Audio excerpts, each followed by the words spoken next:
Gálatas 2 del 1 al 5. Dice la palabra de Dios: 14 años después subí de nuevo a Jerusalén, dice Pablo, y esta vez con Bernabé. Y luego Pablo deja escrito ahí en su carta, llevando también a Tito. Es muy importante, ¿con quién va acompañado Pablo a Jerusalén? Pablo llega a la mata de los judíos, llega a la mata también de la iglesia, va 14 años después de que él recibe esta palabra.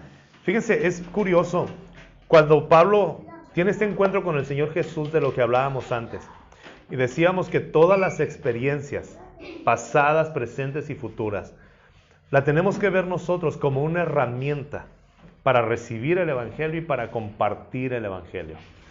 Y cuando Pablo habla de esto, cuando él tiene este encuentro con el Señor Jesús, no fue inmediatamente que Pablo empezó a predicar. Pablo duró 14 años después de ese encuentro. Y luego dice la Biblia que después de ese encuentro duró 3 años en Arabia.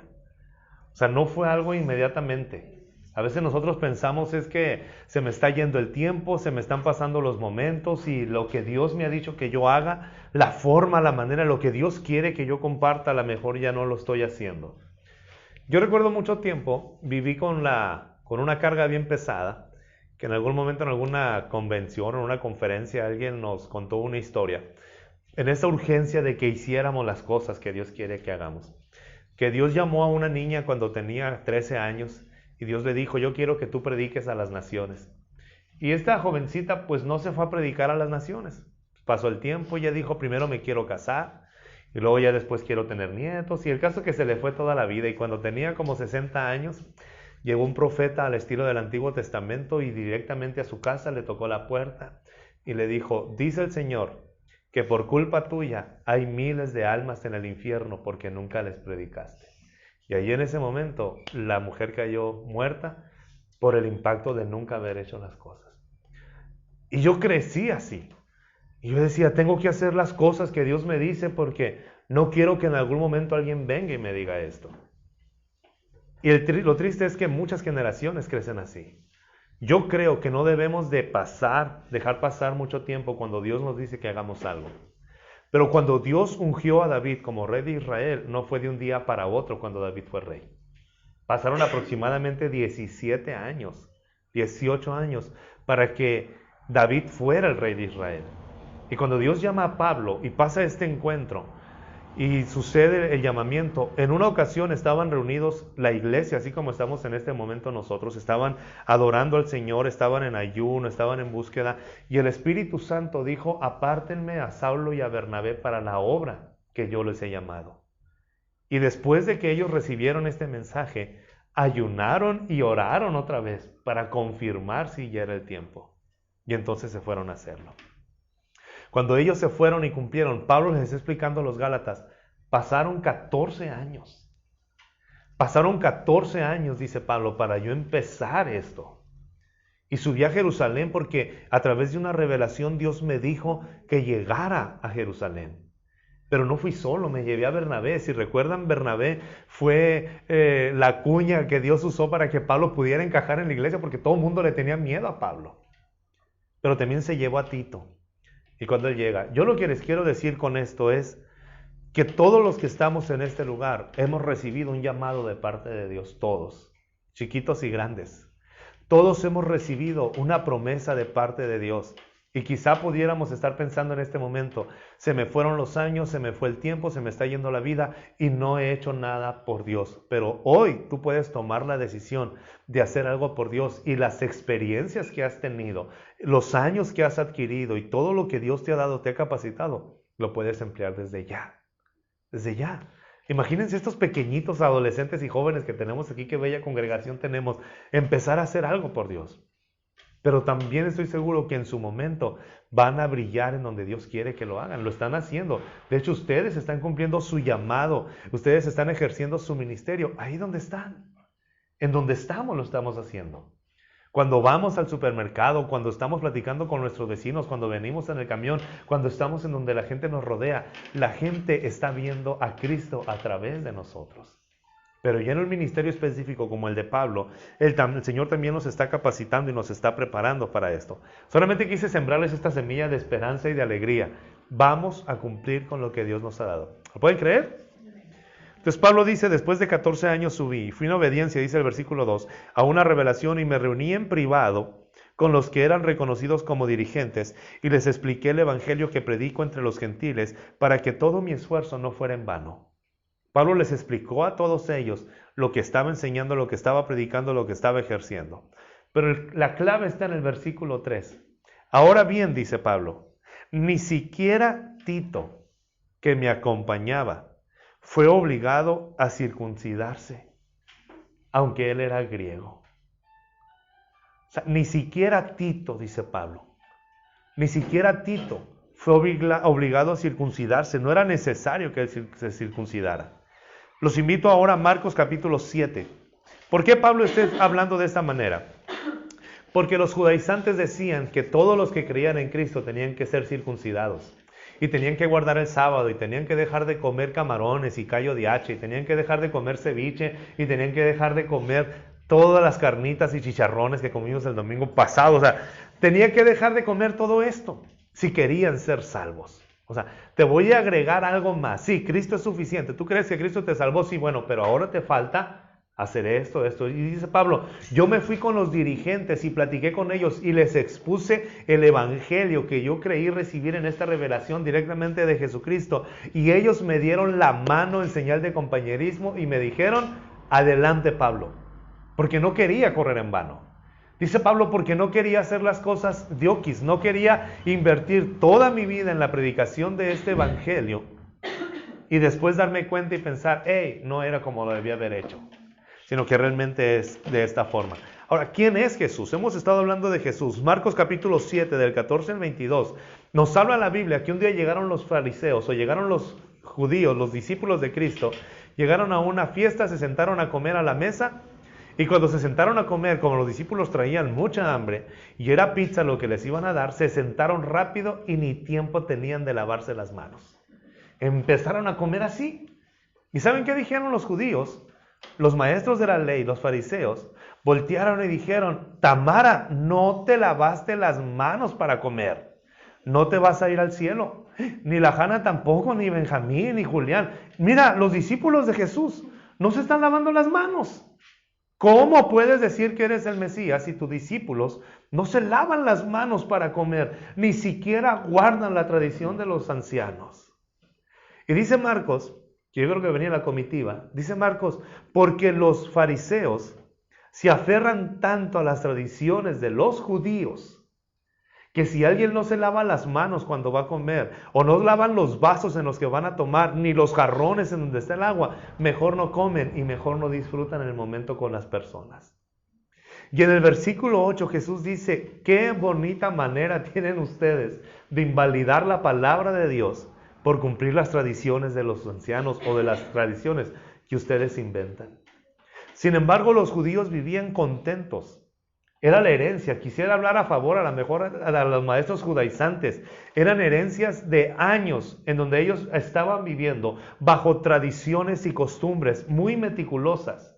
No solamente la ley que recibieron de parte de Moisés, sino conforme ellos fueron viviendo a través de leyes, fueron añadiendo otras leyes y otras leyes y otras leyes, porque en ninguna parte de la Biblia viene que tenían que lavarse las manos para comer, o los jarrones, o los vasos. Era algo que ellos habían inventado. Era algo que los fariseos, que los maestros de la ley, conforme pasaba el tiempo, fueron agregando más. Porque cuando nosotros vivimos por normas, por leyes o por reglas, ninguna regla va a ser suficiente. Siempre vamos a estar inventando más reglas, más normas y más leyes. ¿Qué es lo que sucede cuando el cuerpo de Cristo se institucionaliza? Cuando el cuerpo de Cristo se institucionaliza y deja de ser un organismo vivo, empieza a vivir por normas, por leyes, por jerarquías, e inicia un proceso en el que yo tengo que encajonarme y tengo que vivir conforme esta institución. Sigan por favor en la predicación, no se me vayan, ¿ok? No le pongan pausa al video, vamos a terminar de esta manera como la Biblia nos enseña. Vámonos a Hebreos capítulo 9, del 9 al 10. Hebreos capítulo 9, del 9 al 10. ¿Por qué entonces Tito no fue obligado a circuncidarse? Y es allí donde empieza el evangelio. La palabra de Dios dice en Hebreos capítulo 9, del 9 al 10, esto nos ilustra hoy día que las ofrendas y los sacrificios que allí se ofrecen no tienen poder alguno para perfeccionar la conciencia de los que celebran este culto. Esto nos ilustra que los sacrificios, las ofrendas y todo lo que se hacía en el tabernáculo, o se hace en el tabernáculo, dice el escritor de Hebreos, no tiene poder para perfeccionar la conciencia de los que celebran el culto, de los que guardan las tradiciones. Fíjate cómo dice el versículo 10 de Hebreos, del capítulo 9. No se trata más que de reglas externas relacionadas con alimentos, con bebidas y con diversas ceremonias de purificación, válidas solo hasta el tiempo señalado para reformarlo todo. La ley que Dios había establecido con Moisés y que se las dio a su pueblo, el escritor de Hebreos que les está escribiendo a los hebreos, él les está diciendo, había un tiempo de vigencia, de caducidad, había un tiempo, había un plazo en el cual se habrían de reformar todas las cosas. Hasta ese momento era lo que teníamos que llegar. Pablo escribe a los Gálatas y dice, la ley, todo esto que el Señor nos da, ¿era mala? No, en ninguna manera. Pablo dice en Romanos, porque la ley es buena, santa y ¿saben qué más? Perfecta. Pero, dice Pablo en Gálatas, era solamente nuestro guía para que cuando llegáramos a la mayoría de edad ya pudiéramos ser los herederos de lo que el Padre quería darnos. En Cristo somos herederos, juntamente con Cristo participamos de todas las riquezas, no a través de la ley, sino a través de Cristo. Cristo no vino a abrogar la ley, ni Cristo vino a desmentir la ley, sino de hecho Cristo, dice la Biblia, vino a cumplir toda la ley. El único que ha cumplido la ley a la perfección, ¿saben quién es? Cristo. Porque los estándares de la ley, dice Pablo, porque si tú vives por la ley, si fallas en un punto de la ley, eres maldito o eres reo de muerte. O sea, eres culpable de toda la demás ley. Entonces ellos decían, como tú ya eres cristiano, bueno, también te falta circuncidarte. Bueno, dice Pablo, pero si quieres vivir bajo la ley, si tú te circuncidas para creer que eres salvo, entonces invalidas a Cristo en tu vida. No le puedes agregar nada más. Por eso dice Pablo, cuando llevé a Tito, Tito ni siquiera fue obligado a circuncidarse. Y dice Pablo, y estaba hablando con la crema innata, estaba hablando con los apóstoles, estaba hablando con los dirigentes, estaba hablando con las personas más importantes, estaba hablando con Pedro, estaba hablando con Juan, estaba hablando con Santiago, el hermano del Señor, estaba hablando con ellos, y ellos no obligaron a Tito a circuncidarse. Pero en esa reunión, y en las reuniones que teníamos, dice Pablo, se infiltraron unos hermanos, falsos hermanos, que querían coartar nuestra libertad y hacernos regresar a lo que la ley nos imponía. Pero Tito no fue obligado a circuncidarse. Primer pensamiento de hoy, el evangelio no es asunto de rituales, de ceremonias o de prácticas externas. Eso es lo que Pablo está defendiendo, es lo que Pablo les está recordando a los Gálatas y ahora el Espíritu Santo nos recuerda a nosotros. El evangelio no es asunto de rituales, ceremonias o prácticas externas. No tiene que ver con que si tú le das 7 vueltas a tu casa, tienes la bendición de Dios. No, pues ya le di 7 vueltas a mi casa y no tengo la bendición de Dios. Ah, bueno, es que te faltó echarle aceite. Ah, le voy a echar aceite, ¿de oliva o de cuál? No, pues de oliva, no tengo de oliva, pues de cártamo, de perdida. Bueno, entonces ahora ponle sal a una piedra y en una piedra pon un texto y esa piedra pon una estaca y en esa estaca, si se dan cuenta, muchas veces queremos recibir las bendiciones de Dios a través de rituales. Que a lo mejor no son los mismos rituales que estamos peleando en Gálatas, pero nuestra naturaleza siempre tiende a considerar que le tengo que agregar algo más a la obra de Cristo. Es que a lo mejor Dios no te bendice porque no has dejado de ver este programa. Es que a lo mejor Dios no te bendice porque todavía andas desfajado. Es que a lo mejor Dios no te bendice porque todavía tienes esto. Es que a lo mejor Dios no te bendice porque... ¿No les ha pasado eso? Digan que sí, hombre, no sean mentirosos, sí. Porque es muy fácil decir, yo conozco a alguien que hace eso. Yo conocí. No, nuestra naturaleza siempre va a tender a querer ocupar el lugar de Cristo. Pero si cantamos y creemos esto, Jesucristo basta, yo no necesito nada más, Él es suficiente. El Evangelio no tiene que ver con rituales, con ceremonias, prácticas externas, ni siquiera con lo que hacemos o no hacemos en nuestro cuerpo. El Evangelio es un asunto del corazón. El Evangelio transforma todo lo que somos, y cuando hablamos de corazón, hablamos de nuestra voluntad, hablamos de nuestros anhelos, hablamos de nuestras decisiones, hablamos de nuestra intención, hablamos de la actitud, hablamos de motivos, hablamos de perspectiva. Cuando el Evangelio llega a mi vida, o cuando yo creo en este mensaje, cuando yo vivo bajo las normas que el reino de Dios me establece, empiezo no a cambiar mi forma externa. ¿Saben cuál es la evidencia? Cambia mi corazón. Mi perspectiva de la vida es diferente. Los motivos por los cuales hago las cosas es otro. Y también la intención de cada palabra, de cada acto, de cada situación ha sido cambiada. Es decir, cuando la palabra de Dios penetra, cuando yo creo en este mensaje, cuando yo acepto que Cristo es perfecto y que Él ha pagado con su muerte mi vida eterna, no tiene que ver la evidencia con lo de afuera. Pero los judaizantes decían, ¿cómo vas a comprobar que eres un hijo de Dios si sigues comiendo lo que comías antes? ¿Cómo puedes decir que eres parte del pueblo de Dios si el sábado, en lugar de guardarlo de reposo, sigues trabajando?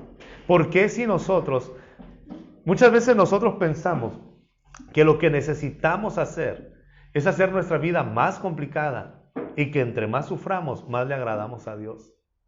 Esa es la naturaleza de la religiosidad. No, la vida, ¿cómo va a ser feliz? La vida es para que tú sufras. Por eso nos adoptamos o nos adaptamos rápido a un Dios que se exalta cuando sus hijos son pobres, a un Dios que se exalta cuando sus hijos sufren, a un Dios que se exalta cuando sus hijos renuncian a sus sueños. Pero la Biblia nos habla de un Dios diferente. La Biblia nos habla de un Dios que desea, como buen padre, que si su hijo le pide pan, ese padre no le da una piedra, le da el pan que necesita. Que si su hijo le pide un pescado, no le va a dar una serpiente ni un escorpión, le da el pescado que su hijo necesita. Nos habla de un rey que prepara banquetes para sus súbditos. Nos habla de un padre que aún los siervos tienen un techo y alimento que comer. No nos habla de ese Dios que la religión nos muestra.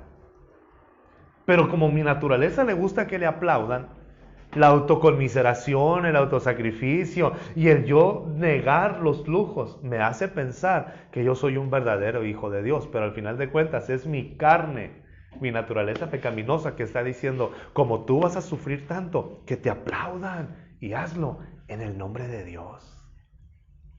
No, yo tuve la oportunidad de ser millonaria, pero no lo quise ser por causa de Cristo y dejé eso. ¡Wow! O sea, eso pensamos que es Dios. Pero si tú vas a tener bendiciones terrenales a través de medios honestos, ¿dónde está la deshonra a Dios? En ninguna. Pero la religión me enseña que si podemos autosacrificarnos y entre más difícil hagamos nuestra vida, más honramos a Dios. Espero que no me quieran linchar ahorita. Bueno, entonces, pero es lo que necesitamos comprender. ¿Quién es Dios? Y Pablo está llevando a las personas, a los gentiles, y les está diciendo, ustedes no tienen por qué hacer más difícil su vida. ¿Por qué te vas a circuncidar? ¿Por qué vas a dejar de comer ciertos alimentos? ¿Por qué vas a hacer? Si tú vas a basar tu salvación en una de estas prácticas, si quieres vivir bajo la ley, vive bajo la ley, pero te aseguro, dice Pablo, que si fallas en un punto de la ley, ya fallaste en todos. No te puedes hacer así. El Evangelio es una verdad, el Evangelio es un mensaje. El Evangelio no son instrucciones. El Evangelio no es una forma para alcanzar a Dios. El Evangelio solamente es una noticia. Cristo murió en la cruz y venció.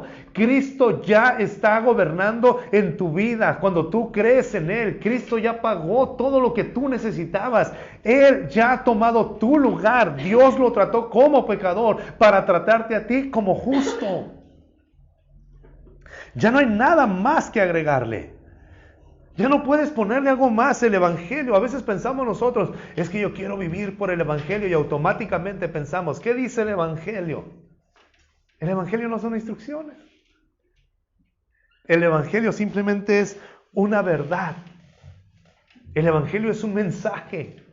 Si lo crees o no lo crees.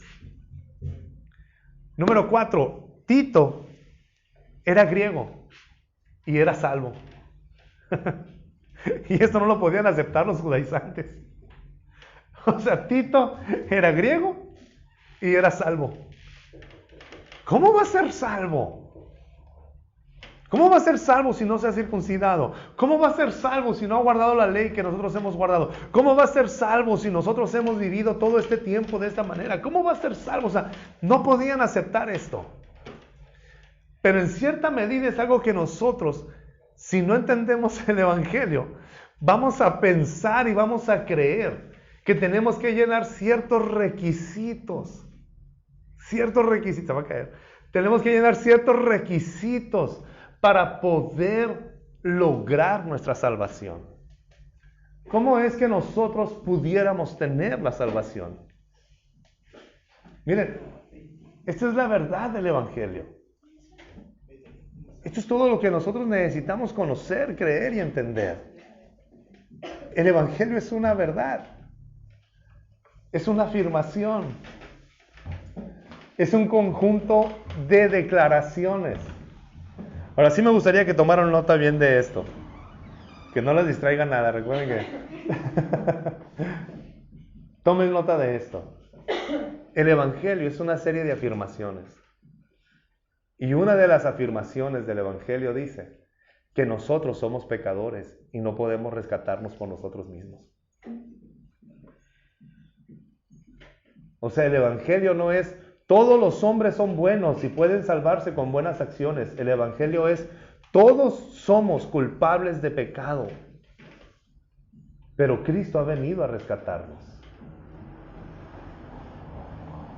Nadie puede rescatarse por sus obras. Nadie puede rescatarse por sus buenos pensamientos. Nadie puede rescatarse por seguir con ciertas leyes.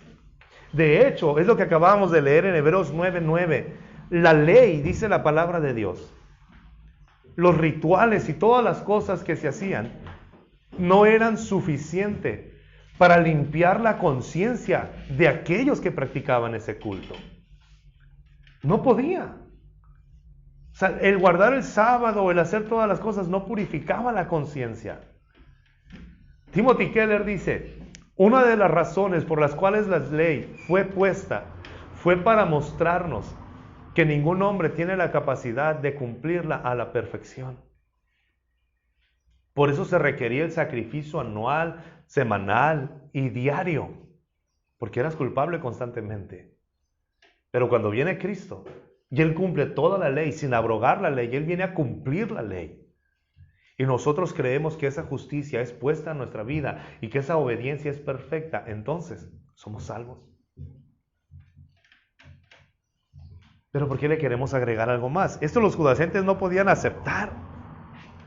No podían creer que Tito fuera salvo. Y Pablo afirma, y era griego.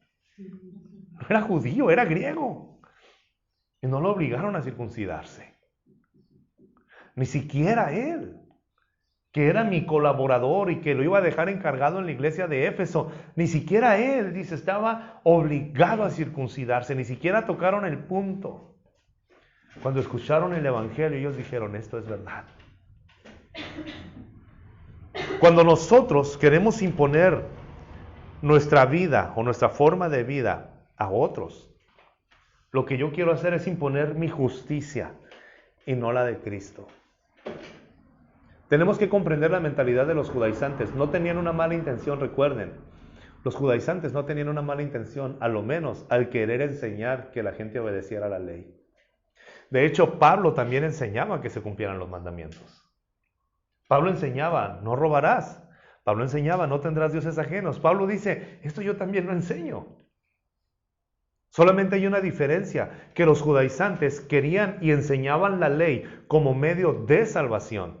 Pero quien vive en el Evangelio está libre de esta ley. Es decir, yo no cumplo la ley como medio de salvación, cumplo la ley porque a Dios le agrada que yo viva de esta manera. Hay una enorme diferencia. Yo no cumplo la ley para ser salvo, sino que vivo de la manera en la que Dios le agrada, por naturaleza, por consecuencia, porque Cristo así vivió. ¿Sí me explico? Pero entonces, ¿por qué no guardamos el sábado? Pero entonces, ¿por qué sí comemos carne? Pero entonces, ¿por qué sí estamos teniendo? Entonces, ¿por qué lo estamos haciendo? Porque Cristo ya cumplió todas estas cosas. No hay algo en la ley que yo tenga que cumplir. Cristo ya las cumplió. Pero hay una ley moral que es universal en todas las áreas.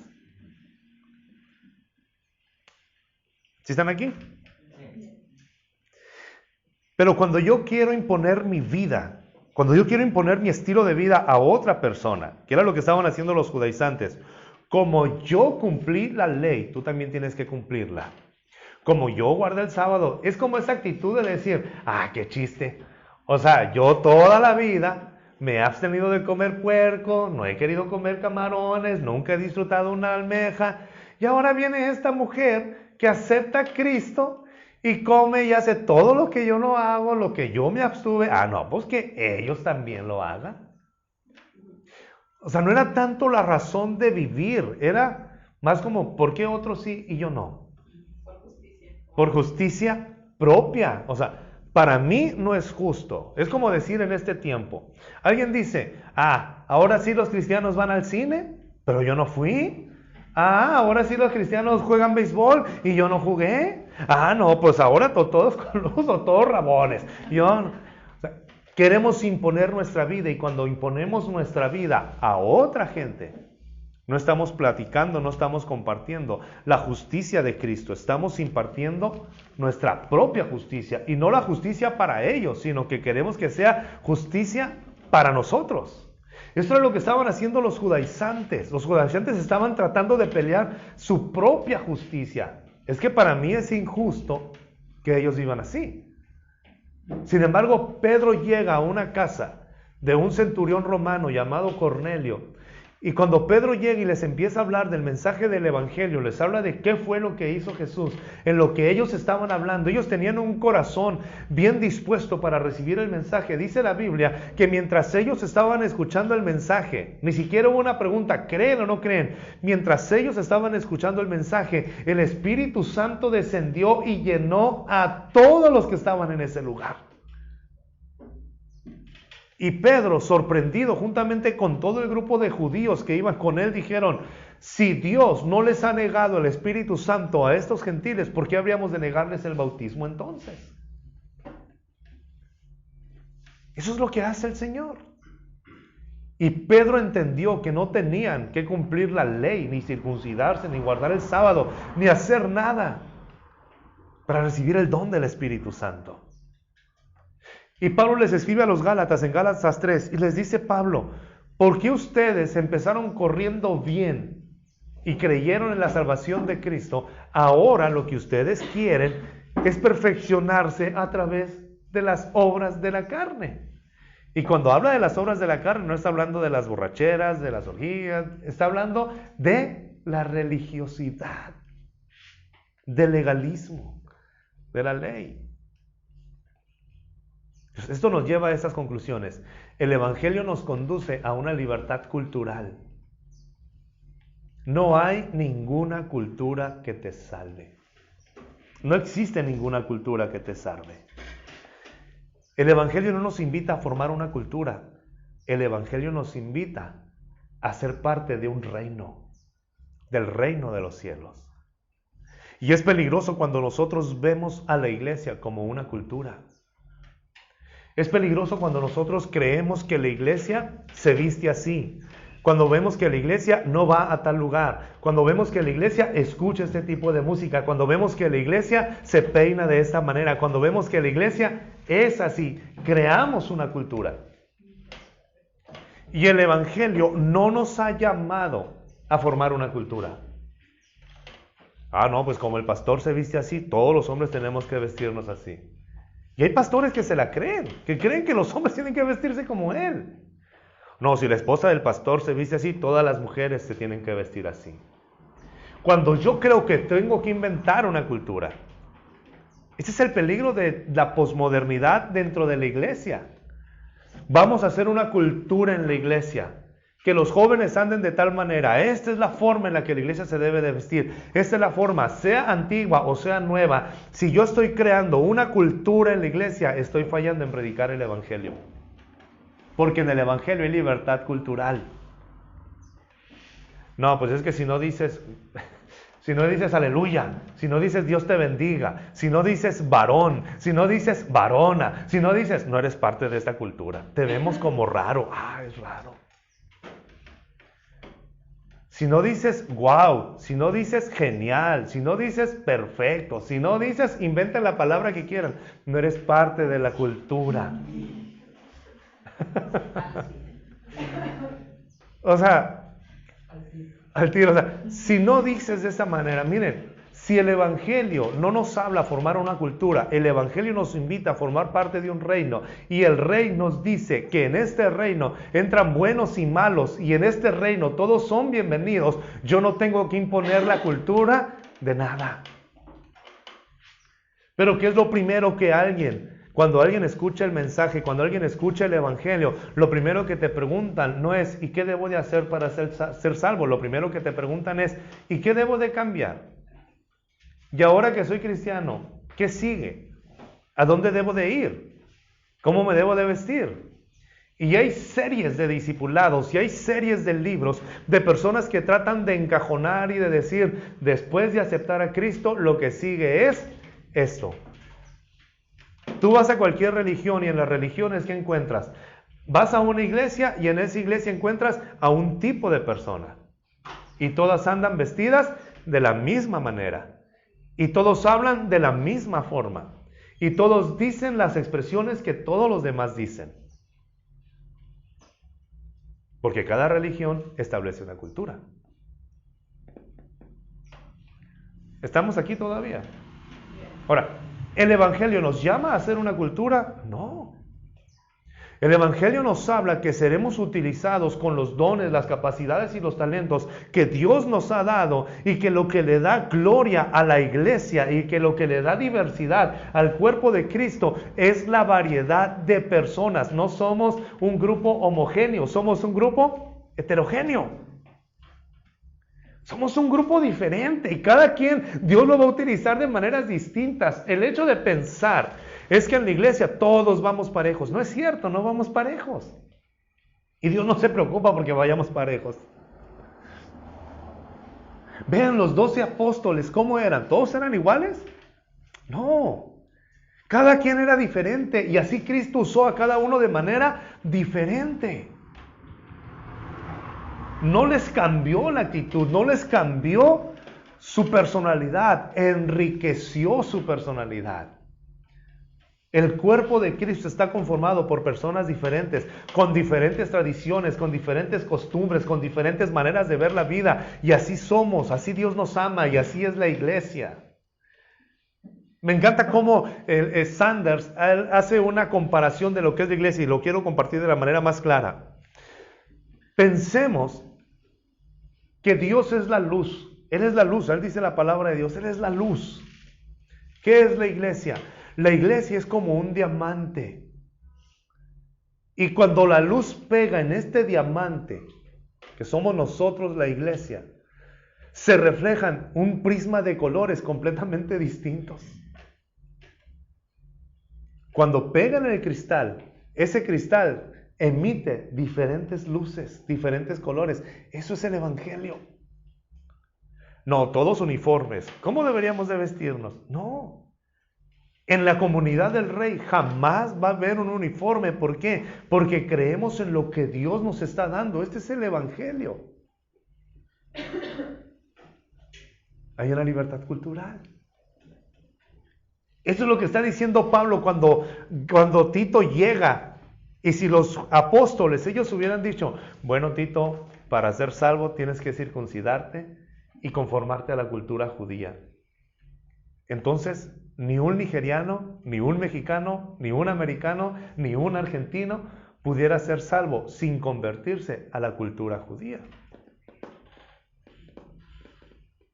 ¿Hay libertad cultural? ¿Sí estamos en esto o no? Ahora, ¿por qué pensamos entonces nosotros que si seguimos ciertas prácticas judías vamos a ser más santos y aceptables delante de Dios? Porque hay un despertar acerca de adoptar algunas cosas. No, una cultura no te salva. Jesús era judío, pero no nos convertimos al judaísmo, nos convertimos al reino de los cielos a través del Evangelio. Hay libertad cultural. Y dentro de la iglesia, del cuerpo de Cristo, hay diversidad. Me gusta, y voy a leer literalmente lo que dice Timothy Keller. Si tu salvación depende de obedecer reglas, entonces quieres que esas reglas sean específicas y factibles. Si tu salvación depende de cumplir reglas, entonces cada día tú le vas a preguntar al pastor, pastor, ¿es bueno esto o es malo? Pastor, explíqueme. Y los líderes de esa cultura que están inventando van a empezar a poner más reglas y más reglas y más reglas y más normas. Dice Philip Yancey, yo estudié en un seminario donde me enseñaron que era pecado usar barba y bigote. Por lo tanto, cuando yo predicaba, o los que estábamos ahí en el seminario, teníamos que rasurarnos la barba y el bigote. Y que no podíamos predicar sin corbata, porque entonces Dios se iba a ofender al usar el púlpito sin corbata. Pero cuando estudiamos a Jesús y nos dimos cuenta cómo era Jesús, y entendimos que un buen judío traía la barba crecida y que no usaba corbata, entonces dijimos, ¿dónde y cuándo empezó a perderse el poder sin corbata?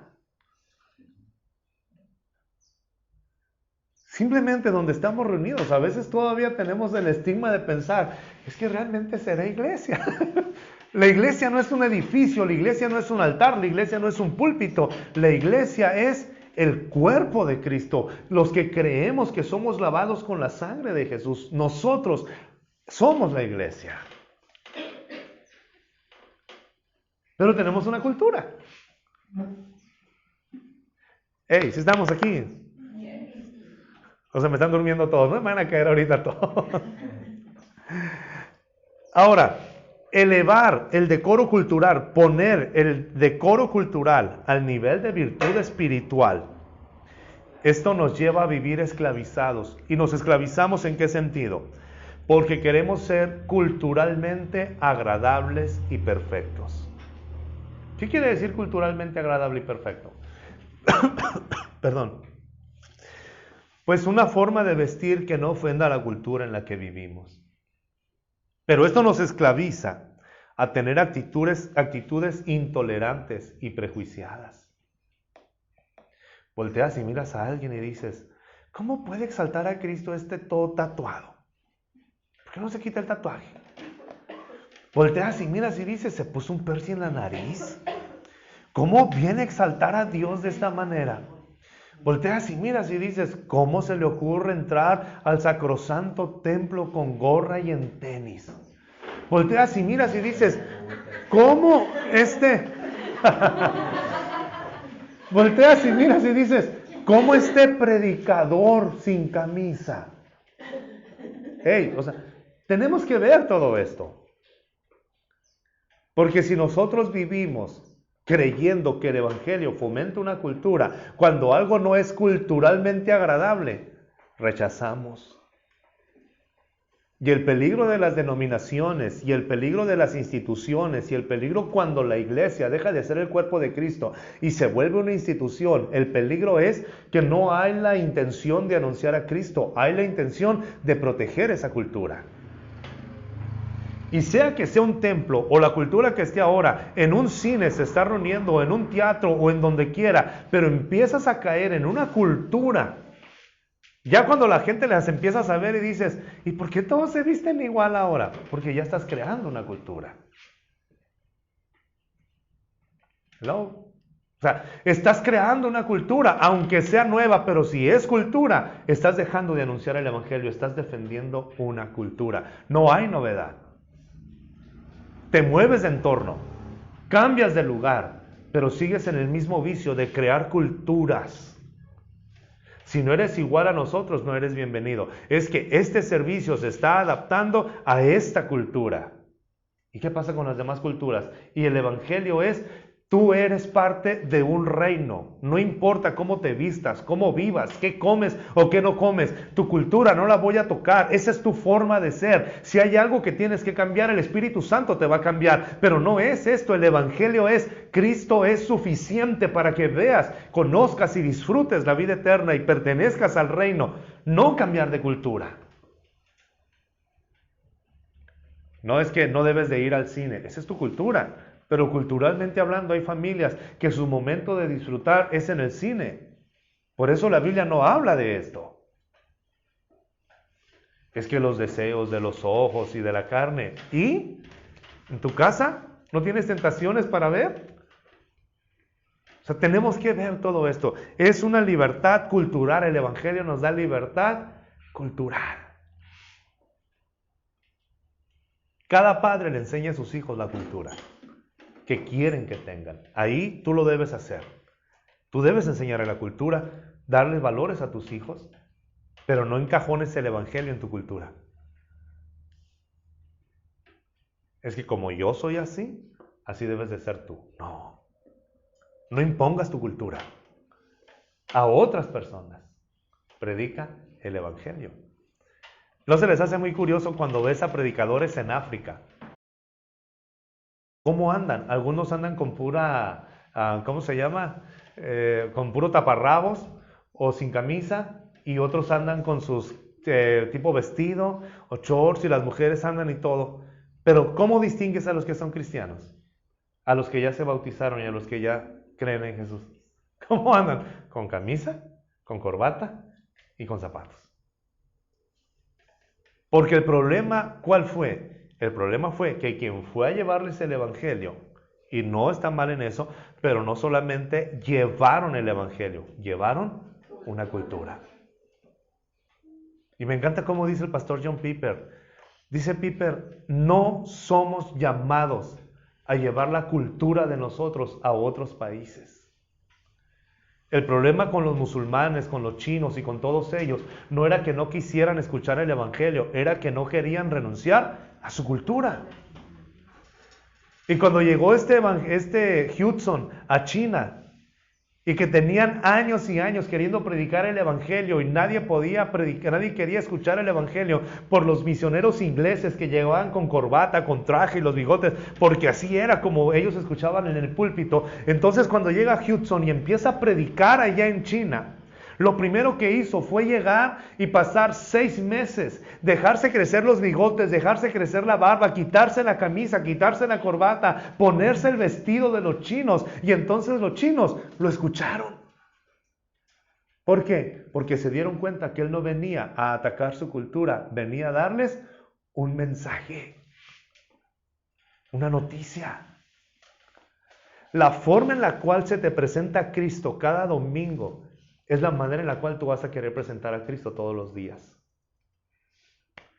Y como cada domingo se te presenta a Cristo en un púlpito, a través de un hombre o una mujer bien vestida, con corbata, con ropa que a lo mejor tú no tienes, y con lenguaje completamente ceremonioso y con palabras que ni siquiera ellos entienden, entonces para platicar, para conversar, para transmitir a Cristo, tú piensas que necesitas un púlpito, un micrófono y un altar. Hiciste una cultura. Y lo curioso es que Cristo no tenía corbata, no tenía púlpito, ni tenía altar. Y las multitudes lo seguían. Pero si nosotros escuchamos a Jesús todos los días en este ambiente cotidiano, te das cuenta que no necesitas a nada. Solamente hablar del evangelio es una noticia. Cristo ya pagó todo. Hay una libertad cultural. Pero es que yo le estoy hablando de Cristo a esta persona. Y mi hermano todavía no quiere dejar de ir a ciertos lugares. Si él cree en el Evangelio, tú también ten fe que el Espíritu Santo va a hacer la obra perfecta. Porque es cuestión de fe. Es que yo le tengo que enseñar qué música, qué canciones, qué películas, qué series. Olvídate de todo eso. El mejor consejero es el Espíritu Santo y Él es el que te va a ir diciendo lo que tienes que dejar por un lado. Si hay prácticas culturales que ofenden a Dios, el Espíritu Santo lo va a hacer. Pero cuando yo quiero transmitir mi cultura a él o a ella, entonces lo que yo quiero hacer es imponer mi cultura y yo me vuelvo el estándar de vida, cuando el estándar de vida no somos ninguno de nosotros. Es Cristo en nosotros. Y el Espíritu Santo no se va a equivocar. Él conoce lo más recóndito de nuestros pensamientos y de nuestro ser. Y Él nos va a aconsejar, esto es lo que tienes que dejar de hacer. Hay libertad cultural. Ayer Oneida me enseñaba un video, me comentaba de un video de una muchacha que empieza a cantar de esos, ¿cómo se llama? De esos reality shows donde salen cantando y que concursan y todo. Es una muchacha con un vestido muy corto y unas botas bien largas, y ella empieza a decir que en algún momento conoció de Cristo y escuchó el mensaje, se alejó del Señor, pero que hay una canción que quería cantar en ese momento que reflejaba todo lo que ella era. Y la mujer empieza a cantar esta canción de Marcela Gándara, Supe que me amabas. No me acuerdo cómo dice el coro. Supe que me amabas, lo entendí. O sea, cuando lejos me encontraba, tú llegaste y ante miles de personas o en la televisión, donde tenga alcance, están escuchando ese mensaje. Alguien lo subió al Facebook. Y rápidamente ahí ven el filtro. Hay gente que dice, qué bueno, oraremos por ti para que sigas creciendo. Pero los santurrones, los de la religión moral, ¿saben qué dicen? Qué feo que esté cantando con esa ropa. Si realmente Cristo estuviera en ella, no estuviera con esos aretes. Si realmente Cristo fuera, o sea, hay una división. Cuando el etíope, el eunuco que servía a Candace, el hombre que llevaba las finanzas, el alto funcionario, que lo más normal debió haber sido que el etíope estaba tatuado, lleno de piercing y con muchas cadenas. Porque era la costumbre de los esclavos y de los eunucos, era lo que los distinguía, esa era la marca. De lejos miraban y decían, este hombre es muy importante, este hombre es un eunuco, este hombre es funcionario. Y cuando va con Felipe y el Señor lleva a Felipe y se acerca a la carreta, ¿qué iba haciendo el etíope? Leyendo la Biblia. Estaba leyendo al profeta Isaías y le dice Felipe, ¿entiendes lo que lees? ¿Y cómo lo voy a entender si nadie me explica? Y entonces Felipe, a partir de esa escritura, le empezó a hablar de todo el mensaje del Evangelio. Y cuando ven un charco de agua o un lago de agua o algo en el desierto, le dice el etíope, Felipe, aquí hay agua. ¿Qué impide que yo sea bautizado? ¿Por qué? Lo que le estaba preguntando es, ¿me tengo que hacer a tu cultura? Y Felipe le dice, ¿tú crees que Jesús es el Hijo de Dios? ¿Y qué respondió el etíope? Yo creo eso. Nada impide. Si fuera la cultura y en nuestro tiempo, y si todavía no estás libre de esto, tú ibas a pensar, le dijo que se quitara los piercing, le dijo que se quitara los aretes, porque cualquier fariseo va a decir eso. Va a inventar, y la Biblia no lo dice, pero yo estoy seguro que así ha de haber sido. No, si la Biblia dice que nada impedía, era que nada impedía. Y fue bautizado. Y cuando llegó allá a Etiopía, el hombre llegó a Candace con su reina, tatuado, llegó con piercing, pero llegó transformado por dentro. Ahora el reino de Dios tenía un representante allá en Etiopía, sin necesidad de cambiar de cultura. Hay libertad cultural. En este grupo tenemos diferentes culturas. Hay costumbres, hay prácticas que no tenemos que adoptar de otra cultura. Ustedes como familia están haciendo una cultura, perfecto. Ustedes síganlo haciendo, pero no confundan que ustedes tienen que transmitir su cultura. El Evangelio no nos invita a formar una cultura, el Evangelio nos invita a traer, a ser parte de un reino. No se gozan por eso. La religión moralista, que es lo que la mayoría de la gente defiende. La religión moralista te enseña a adoptar reglas y normas con relación al vestido y al comportamiento. Y el enemigo más dañino, o el peor, o la peor enemigo para la predicación del evangelio, no es el mundo, es la religión moralista. Y la religión moralista se parece más a una veneración. Nunca se les ha pasado esto, que cuando ustedes se va acercando a Navidad, y hablamos de Claus, hablamos de Papá Noel, hablamos de él, rápidamente te dicen, si te portas bien, te va a premiar. Si te portas mal, te va a dar un pedazo de carbón. Y luego tú piensas, es que así es Dios.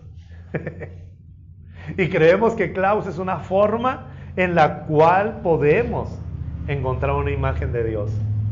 Porque la religión moralista te dice, si cumples con estas normas, si cumples con estas reglas, si cumplen con esta forma de vivir, Dios te va a bendecir. Si no cumples con ellos, no tienes el favor de Dios.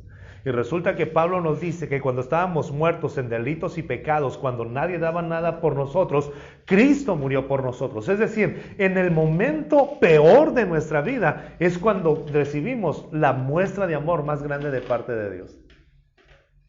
Entonces, ¿cuándo nos volteamos a ver a la religión moralista? ¿Sí están aquí o estamos pensando mucho? O sea, pero vemos a Dios como un maestro de lo moral. Y no es. O sea, ¿y por qué hay tantas religiones con miles o millones de seguidores en la religión moralista? Porque es más fácil aceptar. No te vistas así y anda de esta manera y no vayas al cine. Quien vive en una religión moralista quiere escuchar, no te vistas de esta forma y no vayas al cine, pero no quiere escuchar, ama a tu prójimo como a ti mismo, porque eso implica muchas cosas. En la religión es, yo ya cumplí, ya me he visto de tal manera, ya no voy al cine, mi conciencia está tranquila. Pero en el reino de los cielos es, ama a tu prójimo como a ti mismo. Y si alguien de los que conoces tiene necesidad, ve y ayúdale, camina la segunda milla. Si alguien te pega una bofetada, ponle tú la otra. Ese es el reino. La otra bofetada, la otra mejilla. ¿Por qué nos parece tan sencillo la religión moralista? Porque aparentemente estoy sacrificándome y estoy llegando, pero el reino no es eso. Seguimos, Jessy, por favor. El evangelio también nos da libertad emocional. Con eso termino. Es decir, esta es la verdadera libertad. Vivimos sin temor y vivimos sin inseguridad. Vivimos sin el temor de pensar, es que no he cumplido tal norma, por eso Dios no me ha bendecido. Es que todavía, recuerdo que en una ocasión estábamos en una convención de aleluyas y había muchos cristianos y había un conferencista o había un predicador que decían que el Señor lo usaba mucho con milagros y sanidades y que se iban a convertir multitudes. Lo contradictorio es que hacemos campañas de salvación para puros cristianos. O sea, y hablamos de salvación a gente que ya es salva. ¿Por qué? Porque los únicos que van a esos lugares de canchas de salvación y pones un púlpito, pones un altar, pones las sillas de tal manera que parezca una iglesia. ¿Por qué no predicamos como predicaba Jesús? ¿Por qué no nos vamos a un hospital donde no hay nada de púlpitos, donde no hay micrófonos, donde no hay nada de persona a persona, en las calles, en las plazas? Entonces cuando se hizo esta campaña o se hizo esta predicación y el hombre predicó, y sí hubo muchos sanos, y hubo gente que sanó, y hubo personas que se entregaron a Cristo, se le acercaron a mi papá varias mujeres, y que yo estaba con él ahí, y diciendo, tenemos un mensaje de parte del Espíritu de Dios, tenemos un mensaje de parte del Espíritu de Dios. Dios dice que quiere hacer más milagros y Dios dice que quiere hacer más salvaciones, pero tienen que decirle a ese predicador que se quite el reloj que trae y los anillos que trae en la mano derecha. Si él se quita eso, habrá muchos milagros y habrá muchas sanidades. Dios estará limitado a lo que yo traigo puesto externamente. O sea, ¿le estorbará a Dios? Créanme, no le estorba. Pero ¿por qué pensamos nosotros que tenemos que cambiar nuestra cultura? ¿Sí estamos en esto?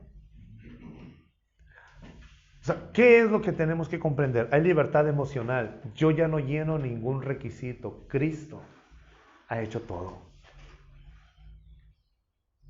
Y obedecemos a Dios no por temor al castigo. Obedecemos a Dios, ¿saben por qué? Porque ya somos libres. Tenemos verdadera libertad y tenemos la seguridad de saber que ya somos salvos por Cristo.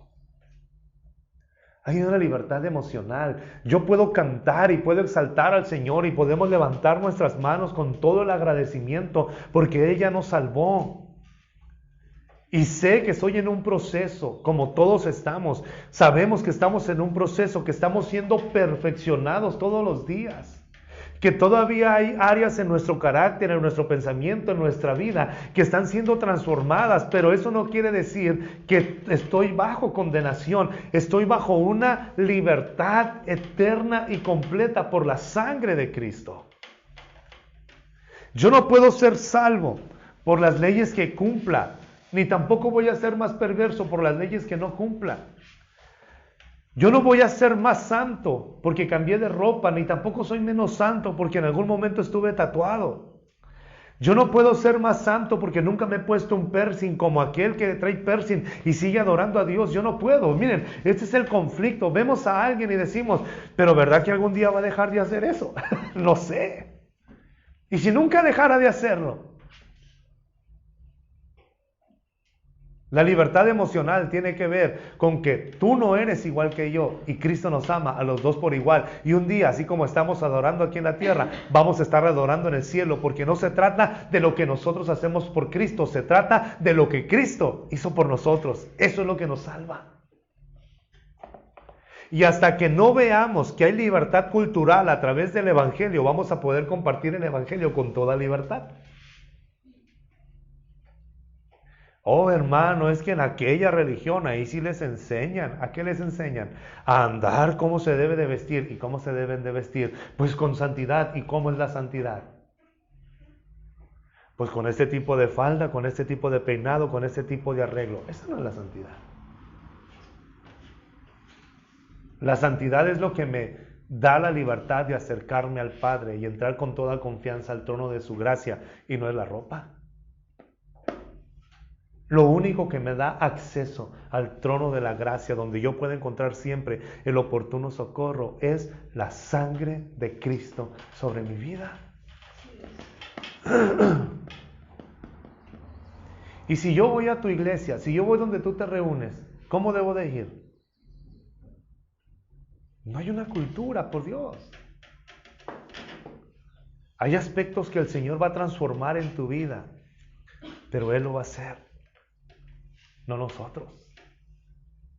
Nuestra labor es predicar el Evangelio, esta verdad que dice Pablo en Colosenses 1:22, solamente en Cristo llegamos a ser santos, intachables e irreprochables delante de Él. Solamente en Cristo, ninguna ley, ninguna cultura, ninguna emoción, nada me puede dar la plena libertad de acercarme a Dios. Solamente Cristo, solamente Él en nosotros. Por eso nos reunimos cada domingo, como dice Pedro, para recordarles lo que ustedes ya saben, pero quiero recordarles, siempre les voy a estar recordando. No son tus obras, no son tus buenos pensamientos, no es tu buena voluntad lo que te ha hecho acepto delante de Dios. Lo que te ha hecho aceptable delante de Dios es que tú creíste que el sacrificio de Cristo es suficiente para salvarte. Nada más. Y Pablo deja escrito a los Gálatas, y el Espíritu Santo permite que nosotros lo conozcamos, recordemos esto, ni aun Tito, que era griego, fue obligado a circuncidarse. Entonces, ¿por qué nosotros tendríamos que obligar a alguien que se haga nuestra cultura? Pero el peligro es cuando creemos que defender nuestra cultura es predicar el Evangelio de Cristo. Cerramos con esto. Anunciar el Evangelio es algo que tenemos que hacer todos los días. Pero tenemos que anunciar el Evangelio como lo anunció Jesús y como lo anunció Pablo y como lo anuncia la Biblia. Es un Evangelio puro. El Evangelio simplemente es una noticia. El reino de los cielos se ha acercado. Si te arrepientes de tus pecados, eres parte de Él. ¿Y cómo tengo la garantía de que realmente el reino de los cielos se acercó? Se acercó y lo vimos en una cruz colgado, pero al tercer día resucitó. Y hoy tienes la oportunidad de que Él viva dentro de ti. Es todo. Y un día, los que formamos parte de este reino, seremos arrebatados y reinaremos juntamente con Él por toda la eternidad. Si la gente te pregunta, ¿qué necesito para hacer eso? Cree en el Señor Jesucristo y serás salvo tú y toda tu casa. Es todo. Ese debe de ser nuestro mensaje. ¿Lo queremos hacer? ¿Qué les parece? Damos gracias a Dios. Porque así como estamos, así como somos, en esa cultura donde nos ha alcanzado el Señor, Él ha tenido misericordia de nosotros. Padre, te damos muchas gracias, primeramente por tu amor. Te damos gracias por tu amor incondicional hacia cada uno de nosotros. Te damos gracias por habernos dado a Cristo, por haberlo tratado como un pecador y a nosotros tratarnos como justos. Gracias, Señor.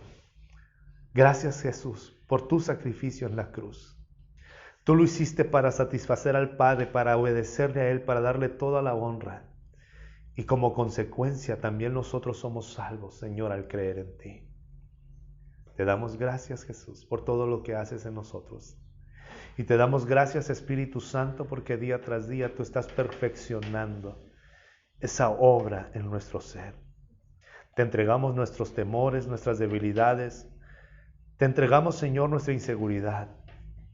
Y recibimos de ti, Señor, la seguridad de la salvación, el perdón y la gracia. Que podamos vivir, Señor, en libertad y llevar a otros